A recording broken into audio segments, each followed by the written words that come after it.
Avant de procéder à la décoration des récipiendaires, la grande chancelière de l'Ordre national de Côte d'Ivoire a, au nom des Ivoiriens, livré un message à l'endroit du chef de l'État.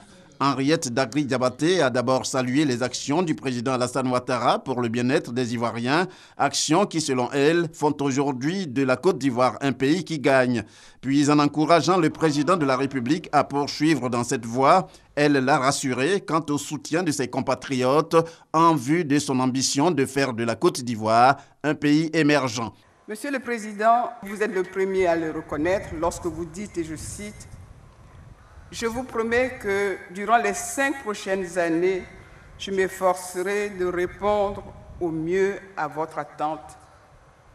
C'est mon devoir, c'est ma mission. » Et vous avez précisé, ce n'est pas un pari, c'est une certitude. Alors, Monsieur le Président, nous sommes prêts à continuer à rêver ensemble avec vous d'une Côte d'Ivoire belle et moderne. Car le bâtisseur que vous êtes saura toujours transformer nos rêves en réalité. C'est pourquoi nous nous réjouissons que vous ayez déposé ce mercredi 5 août votre candidature pour les élections présidentielles du 25 octobre 2015. Vous avez promis d'organiser et de réussir des élections apaisées, des élections propres à renforcer les bases de l'unité nationale. Nous espérons vivement que votre volonté de dialogue et votre politique de la main tendue seront comprises et acceptées. Pour en venir à la cérémonie de distinction, 15 personnalités ont reçu des médailles d'officier de l'Ordre national et 7 autres des médailles d'officier du mérite ivoirien.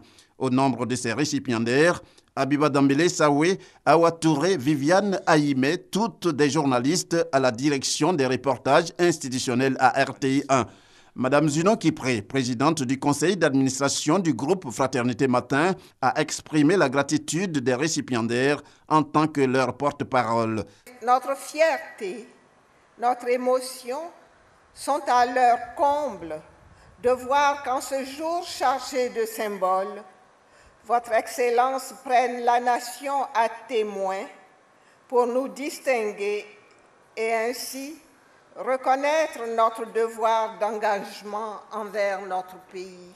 Merci, Monsieur le Président de la République, du plus profond de notre être, pour cet honneur dont nous sommes l'objet devant la nation et que nous partageons fièrement avec nos familles et tous nos collaborateurs.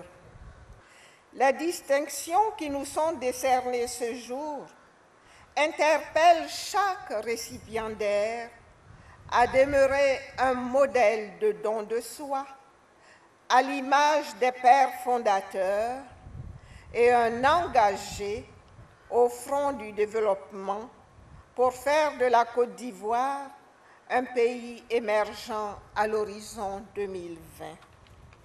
Outre les 22 personnalités décorées ce vendredi 7 août 2015, date anniversaire de l'indépendance de la Côte d'Ivoire, 60 autres le seront le 13 août prochain. Mais cette fois, au siège de la grande chancellerie à Cocody, toujours dans le cadre de la commémoration du 55e anniversaire de la Côte d'Ivoire comme pays indépendant.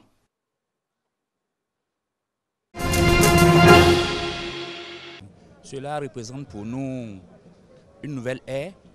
Une ère qui a déjà commencé avec les différents chantiers du président de la République. Et nous avons bien retenu ce qu'il a dit dans le message à la nation, à savoir que les capacités de l'autorité nationale de régulation ont été renforcées. Nous sommes donc désormais astreints à, je dirais, une obligation de résultat.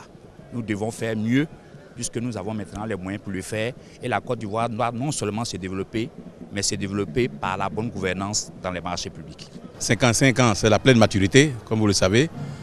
55 ans, on célèbre cette indépendance à la veille des échéances importantes pour la Côte d'Ivoire. Tout est symbole. Il faut simplement souhaiter, la prière que nous avons, c'est que Dieu pose sa main d'amour sur tout ce pays qu'il aime, que sa main demeure sur ce pays, que sa main demeure sur chacun des citoyens de ce pays, que sa main demeure sur le président de la République, que cette élection soit la plus apaisée que nous avons connue depuis que le pays existe. Parce que 55 ans, ça peut se décliner aussi comme 5 sur 5. On réalise que ça fait plus d'un demi-siècle que nous avons notre indépendance, que au cours de ces années que la Côte d'Ivoire a connu des périodes fastes et quelques périodes troubles, mais que toujours avec la sagesse, disons, de nos gouvernants, que la Côte d'Ivoire a repris sa marche vers le développement.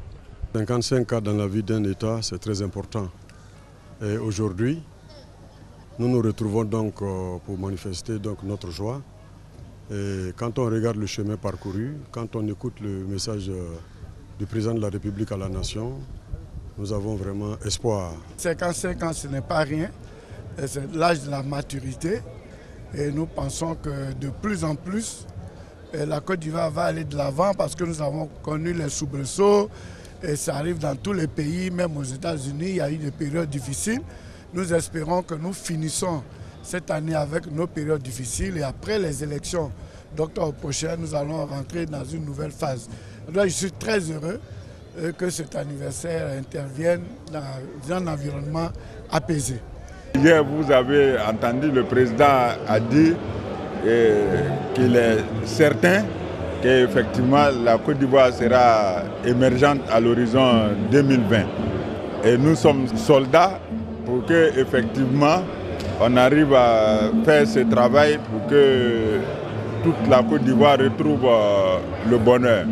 Je voudrais en ce jour de la fête d'indépendance souhaiter que tous les Ivoiriens, où qu'ils se trouvent, se rassemblent parce que la Côte d'Ivoire vient d'avoir 55 ans.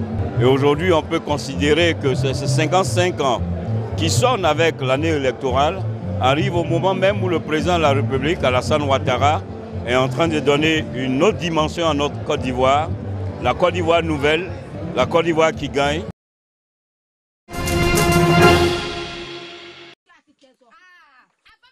S'approvisionner en eau potable, une équation à plusieurs inconnues pour les populations de nombreux villages du département de Sakasso. Les femmes de Saafoué-Dian, Saafoué-Diakou, Saafoué-Diéou et Saafoué-Kouékro ont plus que jamais le sommeil troublé. Les pompes villageoises construites depuis les années 80 ne répondent plus aux attentes des populations de plus en plus nombreuses. Ces pompes sont pour la plupart en panne. La situation s'est aggravée avec la longue saison sèche que connaît le département du Sakasso. Les marigots et les eaux de surface qui servaient de source d'approvisionnement ont simplement tari.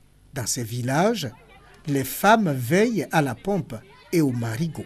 Deux fois, tu viens à 5 h du matin, tu gagnes à 1 h du matin avant de rentrer.